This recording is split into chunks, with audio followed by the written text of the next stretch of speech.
स्वागत है आप सभी का हमारे अपने YouTube चैनल सीरीज एकेडमी में। और इस चैनल पे हम लोग कॉमर्स का सिलेबस देख रहे हैं चैप्टर वाइज। तो आज हम लोग स्टार्ट कर रहे हैं। चैप्टर का नाम है डबल एंट्री सिस्टम, दोहरा लेखा प्रणाली। ये आपके 11th क्लास में और सीपीटी के एग्जाम में, सीए फाउंडेशन के एग्जाम में बहुत हेल्पफुल करता है। और साथ ही अभी आपका बीपीएससी का जो टीचर का वैकेंसी निकाला गया है उसमें भी आपका इस चैप्टर से बहुत सारा क्वेश्चन पूछा जाता है। चलिए आगे स्टार्ट करते हैं। इसमें हम लोग सबसे पहले इसमें हम लोग कंटेंट देख लेते हैं कि हम लोग को क्या क्या चीजें पढ़ना है। तो इसमें हम लोगों को पढ़ना है अकाउंटिंग सिस्टम के बारे में, टाइप्स ऑफ अकाउंटिंग सिस्टम, क्या मतलब होता है दोहरा लेखा प्रणाली का, क्या इसका हिस्टोरिकल बैकग्राउंड रहा है, फिर इसकी डेफिनेशन क्या क्या रही है, परिभाषाएं क्या क्या रही है और इसकी विशेषता क्या क्या रहा है, इसके बारे में हम लोग पढ़ेंगे। चलिए ध्यान से देखेंगे हम लोग इस चीजों को। उसके बाद इसका प्रिंसिपल देखेंगे, दोहरा लेखा प्रणाली का प्रिंसिपल क्या होता है। फिर हम लोग गोल्डन रूल पढ़ने वाले हैं। गोल्डन रूल जो है बहुत इंपॉर्टेंट पार्ट है आपका। गोल्डन रूल जो है क्यों है गोल्डन रूल इंपॉर्टेंट पार्ट, क्योंकि जितने भी एंट्री हम लोग करते हैं कॉमर्स के अंतर्गत सबका सब आपका इसी गोल्डन रूल पर आधारित रहता है। उसके बाद हम लोग मॉडर्न एंड नॉमिकल रूल भी देखेंगे। ये बहुत शॉर्टकट देखने वाले हैं इसका हम लोग। फिर इसका स्टेज देखने वाले हैं कि दोहरा लेखा प्रणाली का क्या चरण होते हैं। फिर हम लोग बुक्स ऑफ अकाउंट्स को भी देखेंगे।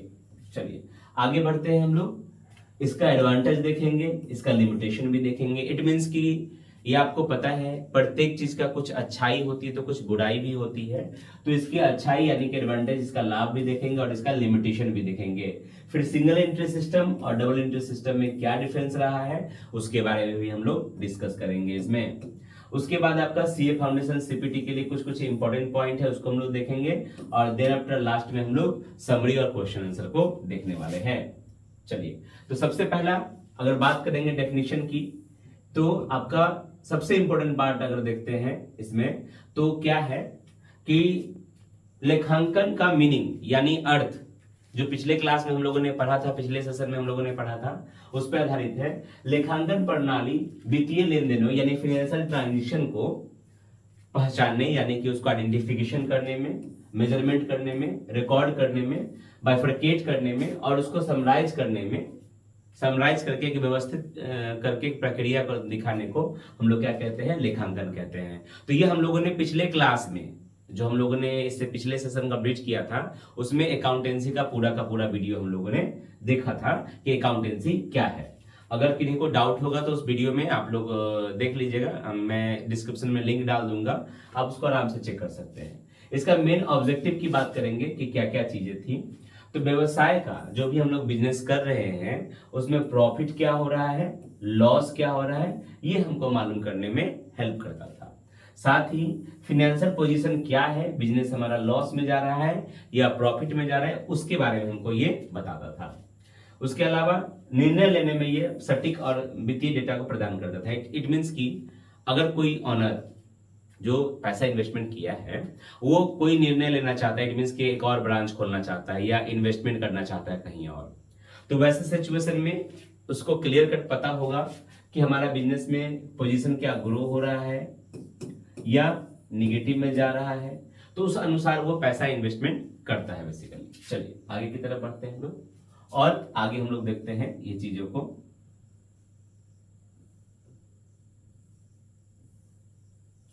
ठीक है,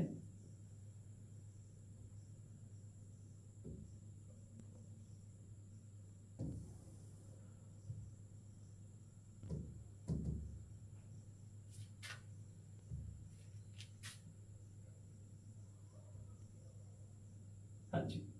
चलिए अब लेखांकन के टाइप्स के प्रकार को देखेंगे हम लोग। लेखांकन के टाइप्स को अगर देखते हैं हम लोग प्रकार को, तो इसमें आपका क्या क्या चीजें आता है। तो सबसे पहला आता है आपका सिंगल एंट्री सिस्टम। क्या आता है, सिंगल एंट्री सिस्टम। जैसा आप देख पा रहे होंगे ये सिंगल एंट्री सिस्टम क्या है, ये अपूर्ण रिकॉर्ड था। इट मीन्स कि इनकम्प्लीट इंफॉर्मेशन को हम लोग रिकॉर्ड करके रखते थे, ट्रांजेक्शन को, जिसमें आमतौर पर केवल कैश या पर्सनल खाते को ही रखे जाते थे। अब पर्सनल खाता क्या है वो समझ लीजिए, इसको बोलते हैं व्यक्तिगत खाता। क्या बोलते हैं हम लोग, व्यक्तिगत खाते। अब व्यक्तिगत खाता क्या होता है, जो रिलेटेड होता है पर्सन से उसको व्यक्तिगत खाता कहते हैं बेसिकली। उसके बाद आया आपका double entry system. Double entry system में क्या है, इसमें हम लोग वैज्ञानिक प्रणाली इसको मानते हैं। वैज्ञानिक प्रणाली इसलिए मानते हैं कि उसमें लेन देन को दोनों पहलू को, यानी कि डेबिट को भी और क्रेडिट को भी, इट मींस कि डेबिट पक्ष और क्रेडिट पक्ष दोनों को हम लोग रिकॉर्ड करके मेंशन करते हैं। चलिए आगे की तरफ बढ़ते हैं हम लोग। इसका मूल सिद्धांत और कोर कॉन्सेप्ट की बात करेंगे तो इसमें क्या होता है कि यदि एक खाते को कोई लाभ मिलता है यानी डेबिट होता है तो दूसरा उसी मूल्य को का लाभ भी देता है। इट मींस कि एक पर्सन गिवर होता है तो दूसरा रिसीवर भी होता है, ठीक है। एक देने वाला होता है तो रिसीव करने वाला भी होता है, तो ये सारी चीजें रहता है। हर डेबिट का एक समान क्रेडिट होता है, ठीक है। मतलब every debit has a corresponding and equal credit. It means कि डेबिट बैलेंस अगर मेरा 100 रुपया है तो क्रेडिट बैलेंस भी क्या होगा, 100 रुपया ही होगा, ठीक है। क्लियर है। चलिए आगे की तरफ हम लोग बढ़ते हैं। फिर से ये बात रिपीट हो रहा है इनके बारे में, है ना। लूकस के बारे में ये बात फेमस हो रहा है क्योंकि ये 1494 की बात है और इन्होंने ही सबसे पहले डेबिट क्रेडिट के बारे में बताया था, जिस कारण से इनको फादर ऑफ अकाउंटिंग भी कहा जाता है। ये आपके बीपीएससी वाले एग्जाम में बहुत बार पूछता है, देख लीजिएगा, इसको याद करके रखना है। चलिए नेक्स्ट की तरफ बढ़ते हैं हम लोग और देखते हैं इसमें। अब इसको कुछ परिभाषाएं हैं। J.R. बाटलीबुआ के अकॉर्डिंग जो परिभाषा है वो समझ लीजिए।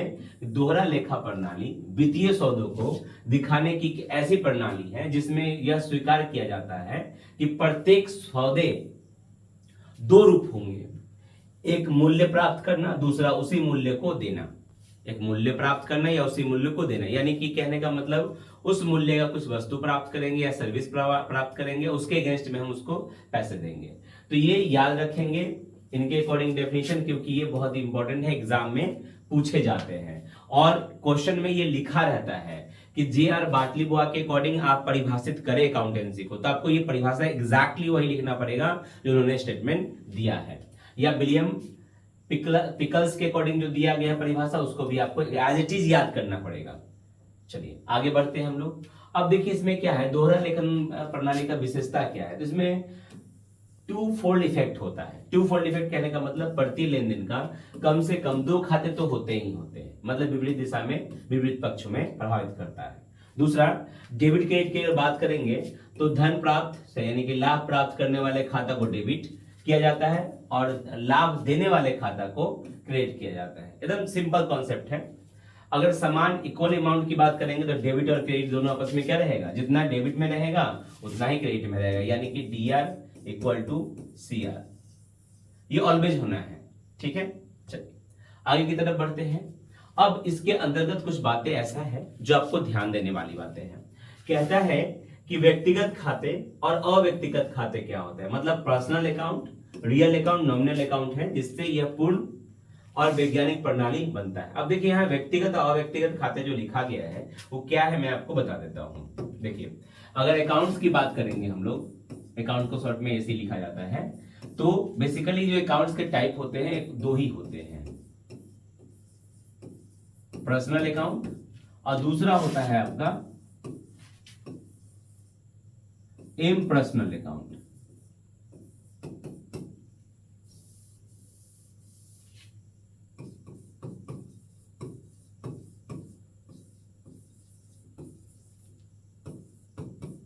ठीक है। और ये इम्पर्सनल अकाउंट जो होता है उसका प्रकार रहता है आपका दो। एक होता है आपका रियल अकाउंट और दूसरा होता है आपका नॉमिनल अकाउंट, इसको नाम मात्र खाता कहते हैं। रियल अकाउंट कहने का मतलब हो गया वास्तविक खाता और नॉमिनल अकाउंट कहने का मतलब हो गया नाम मात्र खाता। क्लियर है, कोई दिक्कत वाली बात नहीं होनी चाहिए। तो ये अकाउंट्स का दो प्रकार रहता है आपका, एक पर्सनल अकाउंट, दूसरा इम्पर्सनल अकाउंट। और इम्पर्सनल अकाउंट का प्रकार होता है रियल अकाउंट या नॉमिनल अकाउंट। ऐसा नहीं है कि पर्सनल अकाउंट का प्रकार नहीं होता है, इसका भी पर्सनल रिप्रेजेंटेटिव अकाउंट रहता है, इसका प्रकार आर्टिफिशियल बॉडी जिसको बोलते हैं। तो ये सब हम लोग डिटेल में पढ़ेंगे।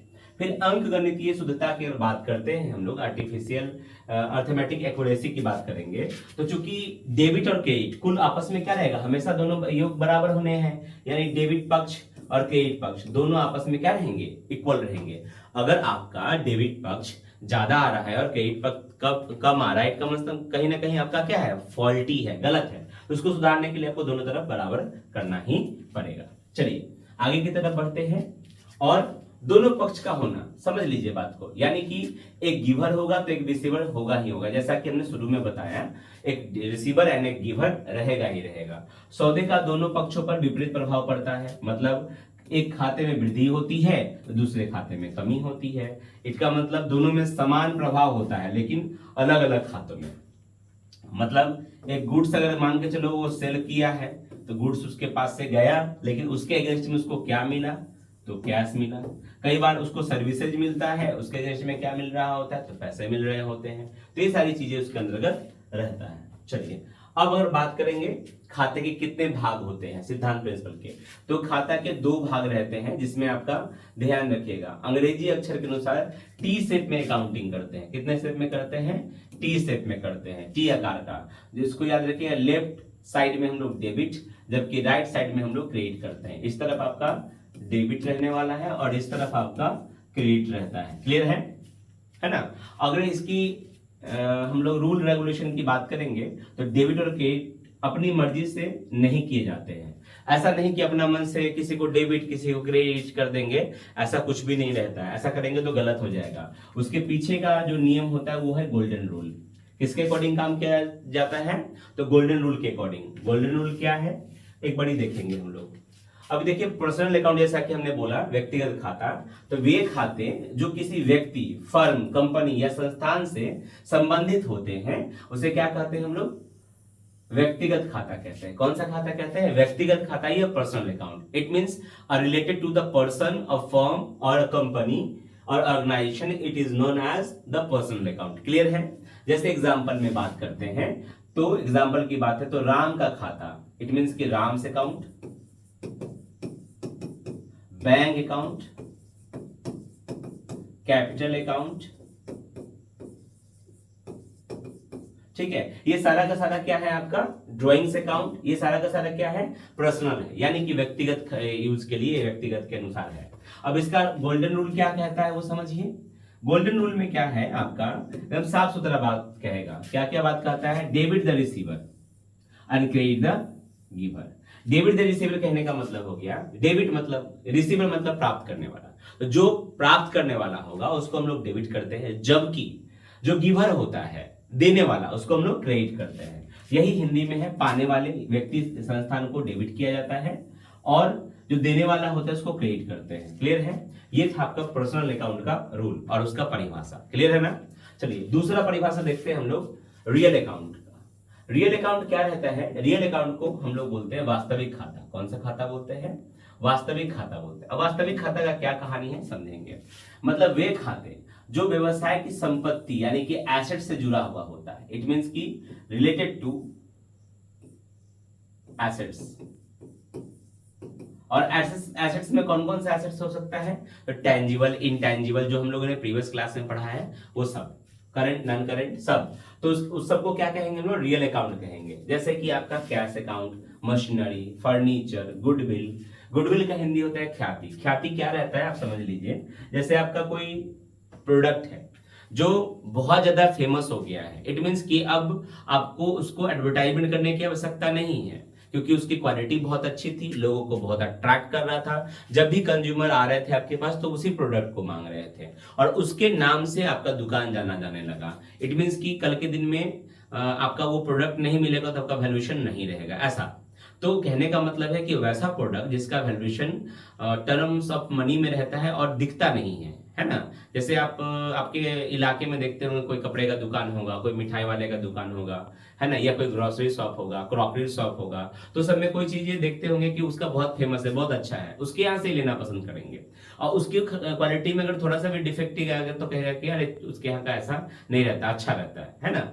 जैसे मान के लो कि एक एग्जांपल लेके चलते हैं ब्रांडेड क्लोथ का, नाइक का मुझे शूज लेना है, तो नाइक का ही क्यों लेना है, क्योंकि वो ब्रांड है, उसमें भरोसा है, वो खराब नहीं होगा। पैर के लिए कंफर्टेबल रहेगा। ठीक उसी तरह से कोई भी चीजें जिसका वैल्यूएशन रहता है, गुडविल उसको कहेंगे हम लोग ख्याति रहने वाला है। ठीक है, आगे और भी डेफिनेशन देखेंगे इसका, घबराने जैसा है नहीं कुछ।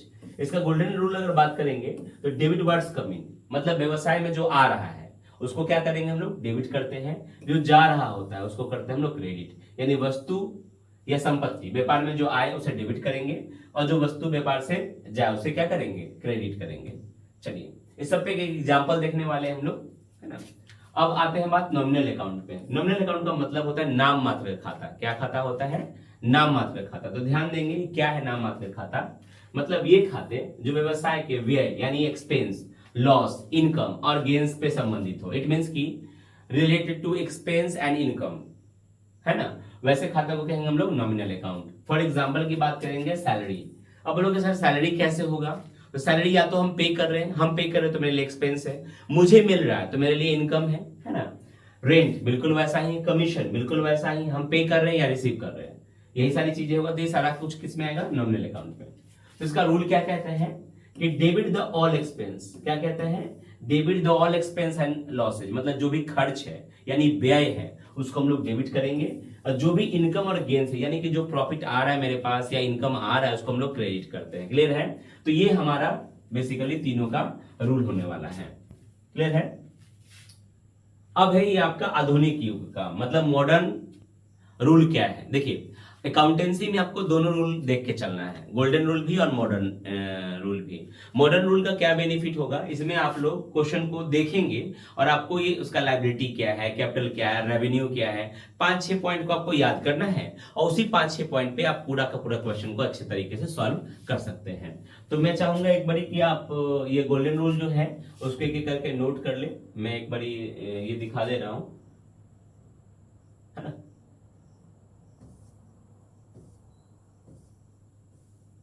पर्सनल अकाउंट का अगर रूल हो गया होगा नोट किया हुआ, है ना, इसको नोट कर लीजिए एक बारी, या इसका स्नैप ले लीजिए, मैं साइड हो जाता हूं।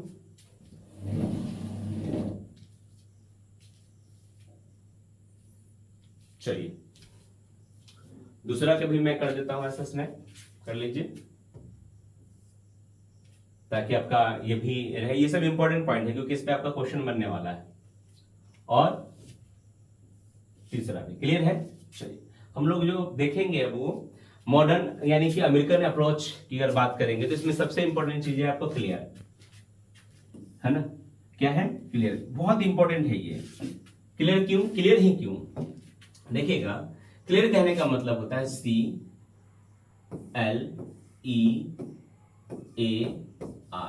मैंने साफ साफ लिख दिया है, देखिए जिसके सामने है वो मैंने लिख दिया है। इट मींस कि सी मतलब हो गया आपका कैपिटल, लायबिलिटी, एक्सपेंस, एसेट्स और रेवेन्यू, है ना। अब इसमें वृद्धि की बात करता है, क्या करता है, इंक्रीज होने पे। इट मींस कि ये जब इंक्रीज करेगा क्या होगा, इंक्रीज करेगा, इसका वैल्यूएशन इंक्रीज हो रहा है ना।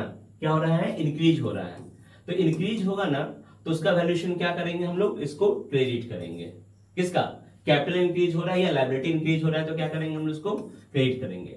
लेकिन डेबिट भी अगर मान के चलिए करना है तो ये जब इंक्रीज करना होगा तो क्या होगा, जब क्या एक्सपेंस इंक्रीज करेगा तो डेबिट होगा, एसेट्स इंक्रीज करेगा तो भी डेबिट होगा, और रेवेन्यू जो है इंक्रीज होगा तो आपका क्रेडिट होगा। ये आपका पॉजिटिव वाली बात है। लेकिन जैसे ही घटने की बात होगी, कैपिटल अगर आपका घट रहा है ना, तो डिक्रीज कर रहा है तो आपका डेबिट होगा, जब डिक्रीज होगा तो डेबिट होगा, डिक्रीज होगा तो क्रेडिट होगा, डिक्रीज होगा तो क्रेडिट होगा, डिक्रीज होगा तो डेबिट होगा। तो ये ध्यान रखना है आपको, है ना। एक छोटा सा फॉर्मूला है और इस पे हम लोग सारा क्वेश्चन को सॉल्व कर सकते हैं, इसमें कोई बड़ी बात है नहीं।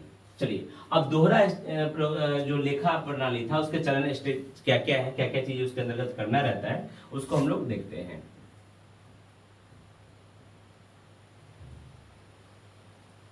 देखिएगा इसमें हमने देखा सबसे पहला काम करना होता है जर्नल करना। इट मीन्स कि बुक कीपिंग करना। याद होगा आप लोग को, बुक कीपिंग के बारे में हम लोगों ने शुरू के क्लास में पढ़ा था।